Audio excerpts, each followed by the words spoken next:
didn't think 12 months ago I would be in a position where I could easily talk about homelessness. But it was probably some of the greatest moments of my life. Yeah, so for those who are unaware or those that don't reside in New Zealand, emergency housing and transitional housing are basically our New Zealand government's response to homelessness. But yeah, so transitional housing or emergency housing from this point is basically the government's response to people who become homeless for whatever reason as well. So my situation, what led me to becoming homeless was in December 2020. I was very unwell. I would describe as a turn that left sort of me a little bit shattered and shaken. And at the time, I was friends with this girl that I, a while back, did flat with. It was a lady, I should say. Girl is a child. And yeah, I think the simplest way to really describe it was, now that I'm looking back on it now, I was in a very vulnerable state after that turn, and I chose to take an offer to move in with a friend, this friend that I had flat with before and had trouble with in the past. So I worked for roughly 4 weeks, very harmoniously and very well, and then she sort of took a turn mentally for the worst, and sort of took it out on me. And the one time that I piped up in response, she booted me out within an hour. Now, under New Zealand law, that is not allowed, and that is regardless of whether you have a signed contract or not. Because a verbal agreement, even in conversation on Facebook or any sort of messaging app, that's also considered legal. And yeah, it worked very well for 4 weeks, and then it sort of went belly up because she sort of became mentally unwell. So the first night, this all happened around 7:30 in the evening, and yeah, I was gone by 8:30. Went and stayed with some lovely friends and their kids, and yeah, that was for the first night. Now, just to give a little bit of perspective, at this point in time, I had no contact with my family due to other issues going around. At that point, I was pretty upset, pretty emotional, pretty cryy. But in saying that, I was so scared and I was so worried, and I guess I just didn't understand what my future looked like, and that was quite scary. Mixture of other things, mental health was pretty down, depression. The next night was definitely not sorted. And then out of the blue, one of my old girlfriends got in touch with me after I made a post on Facebook and offered to let me crash on the couch for the night. Now at that point, I had no plans beyond that point, and I was totally at the mercy of the Ministry of Social Development, which controls our welfare system. I didn't find out until the following morning that I was being moved into a place or a hostel called Microtel. I was a little bit worried because I'd heard some pretty crazy things about this Microtel. Feeling pretty upset and pretty had it with myself. And some people may even say, well, that's your own choice, that's your own fault, and yeah, largely, it is. And I will take full responsibility for it. In saying that, it was such a roller coaster of a ride. Those first 3 to 4 days include transitioning into the microtel, and basically just feeling so overwhelmed that my mental state was taking a bit of a knock as well. Sort of trying to level yourself through any situation. And I don't have a fantastic track record of that growing up or either as an adult.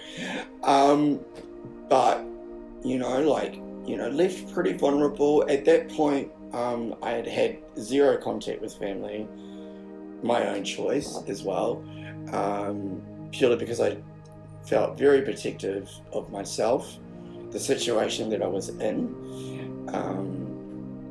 And so a lot of that has stayed private until now. And when you become homeless, it's quite a significant moment in anybody's life, really. And yeah, it was such a process for me that, I honestly, it was such a massive shift from anything that I knew. I want to just be very clear. This process for me was much more about breaking me and sort of rebuilding myself up from that particular point. And I always look at day one at Microtel as rock bottom, and I have to emphasize that. I had been mentally unwell for months and months and months, and I lost a lot of friends because of the decisions and the actions that I took. So I was very much alone, and all this for the first 24 hours, 48 hours, I was not in a very good space. Met some incredible friends from about day 2 onwards, people to this day that I still keep in contact with, still do life with, and I think situations arise like this so that you can find your worth and value. And I'm not going to make a secret of the fact that I have attempted in this year, which is a big blow for me mentally because I haven't done anything reckless like that in years. On about roughly day 2 or day 3, I met probably who I would consider now one of my closest friends, Rob. But there was one night in particular where I was hanging out with Rob, and obviously he wasn't that well. Eventually he was slowly deteriorating to a point that I just finally said, look, you're either going to die here or we're going to take you to hospital and get you saved. The ambulance person was just like, you're going to have to come with us. He had no one else that night, so I stayed with him, watched a whole bunch of stuff happen, and it was quite confronting for me, but by the time he got to HCU, was calling me his bro. Really know what exactly got sparked that night, but we've been friends, pretty close friends actually, ever since. I don't have enough words to describe Rob. He just adds and adds and adds to my life by just being who he is. He's just a massive, massive blessing to me. And he doesn't judge me or hate me for my past or anything like that. And that's something that I find absolutely astounding.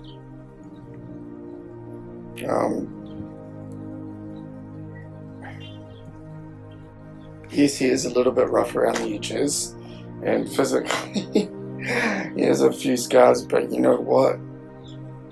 It doesn't matter about what someone looks like, it's their heart that matters. And he just shows so much care and respect and loyalty that I've never really seen or have it matched anywhere else in my life. So, I'm just so grateful and thankful. Sort of 2 weeks passed from that point, and a week, half a week, couple of days maybe at that point, and I sort of was feeling a little bit left on my own a little bit, and there was one point where I was so down and so depressed. Rob still wasn't home, and I literally jumped off a nearby bridge into the river at 9 o'clock at night. And for some weird reason, for some strange reason, I was able to get to a bank and climb out and walk myself home. That was probably a point in my life where I just so felt so alone.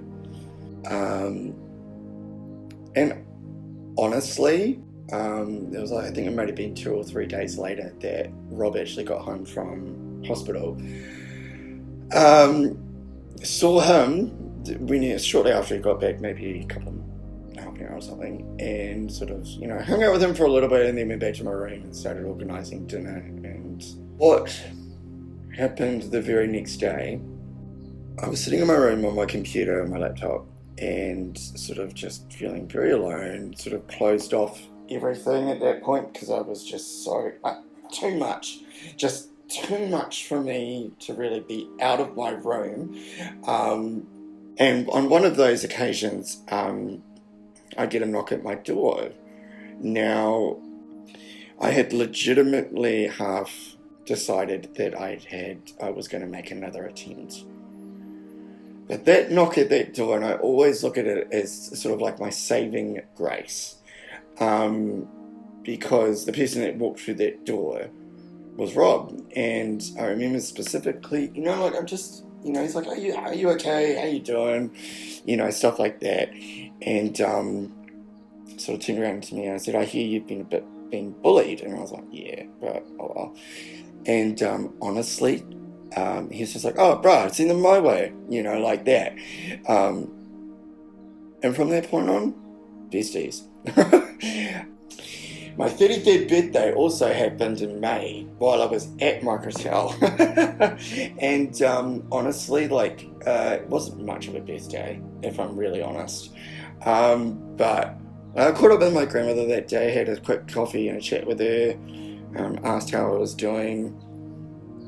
Now, at that point, a couple of weeks before that, I had applied to have my name changed from Grace to Jamieson, just to better reflect who I am within myself. Part of that reason was the breaking down of my relationship with my father, my adopted father, and I just wanted to feel something again. And honestly, going forward, Grace just wasn't a name that I wanted to carry anymore. I've always felt largely like I belong to my mum's side of the family, regardless of what situation is arising, whether we're having an argument, whether we're having a good time. I've always felt drawn to my mum's side of the family because they are my blood. I get ignored for about 364 days of the year, and the max that I've ever seen them on a yearly basis is probably 3 hours. So for that reason, I just didn't feel like I wanted to be a Grace because I was thrown aside. Emerge sort of came on board through Work and Income as well, and that for me was a huge step forward. I cannot tell you the day that I moved out of Microtel. Yes, I was leaving a lot of good behind, and a lot of good behind. Friends like Rob and a few other people, good memories, stuff walking like that. Through that door into a brand new 1-bedroom house for the very first time after being with Microtel for about 2 months was such a weight off my shoulders. I was no longer confined to a shoebox room that just had just enough space to walk beside the bed. And I went from that to having a massive space. And so in some ways I sort of moved in with next to nothing, and then I'm like sitting there going, what the heck? Through that transitional housing period, I was given the space and the time to really reset things and to really, really achieve a new beginning in a way. Thank God for the journey, thank God for the lessons, thank God for the trials, the good times, the bad times. I wouldn't swap it for anything. And then on the 11th of September this year, I successfully gained a rental, which is what you see here. I'm happier, I'm smiling. So I guess, how am I feeling now, these days? In the beginning, I was pretty bitter towards myself, towards my situation, because I felt that I was the stupid one. I felt that I was the dumbass, basically, for getting myself into that situation. Now, one of the things that I have learned about myself as a result of being made homeless was the fact that I don't listen to my conscience when something is a bad thing to do. From a faith perspective and from being a Christian, things like, I don't believe God wanted it to happen, and I don't believe that God was excited about that season. However, He would have been excited for the journey and the lessons and the people I've met and the friends I've made and the family that I've gained. I'm glad. Thank God I made homeless. Thank God I was made homeless. Because what should have been meant to hurt, damage, and destroy me ultimately was my redemption and becoming stronger. And that's something I really had to learn, what it was like to be nothing, to feel like nothing, to feel like I was worthless, to feel like I didn't matter. I had to feel all those things and and basically break emotionally, physically, and mentally. I think that I have improved, and I think that I am growing, and I am growing on this journey, and and I think that's just a victory for me. I guess, so what are some of the lessons I took away from this experience, I guess? Obviously, I've talked about being broken, right down, in a sense. I do believe that this journey has been about ripping me to shreds, basically, ripping all the crap and all the crud, and all that has really, really, really helped me grow in different ways, but also let go. I'm not so much set in my ways anymore. I'm not so much I don't share my opinion if I don't think it's worth it. And I just live happier, but we were talking about this whole broken and then having to regain sort of myself. That was definitely one of the paramount lessons that I took away from it. And it just constantly comes up in conversation is that never ever give up. You can always, and another thing was, you can always rise above any situation, and I am constantly reminded of just how strong I am, to the point that people get on my nerves. But that's a blessing of having great friends as well, and my life is so much richer than it was before I was homeless. Believing in myself and believing, I'm not going to lie, I didn't do that every day or every moment of every day or every hour of every night. But even when I was feeling at my worst, there was sort of this small voice that really, really, really was always there going, keep going, keep going, keep going. And then another thing, I had to lose loved ones in order to reset. Because sometimes I think, as well as a family, sometimes, especially when you have differences of opinions or personalities just don't match.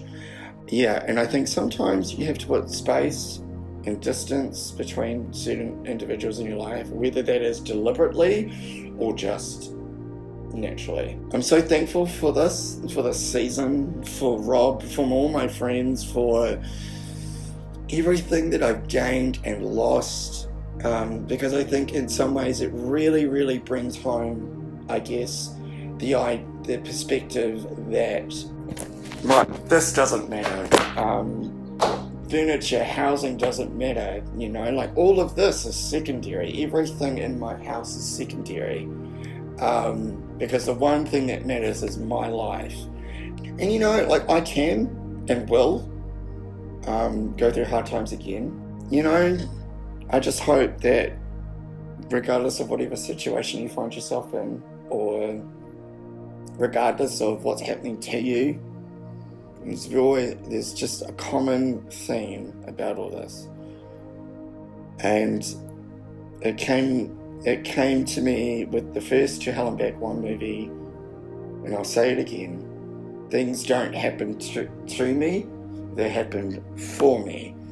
And I think that in itself, if you can gain that and gain all the knowledge from that, then I think then the entire journey, every second of the entire journey of this season will be worth it.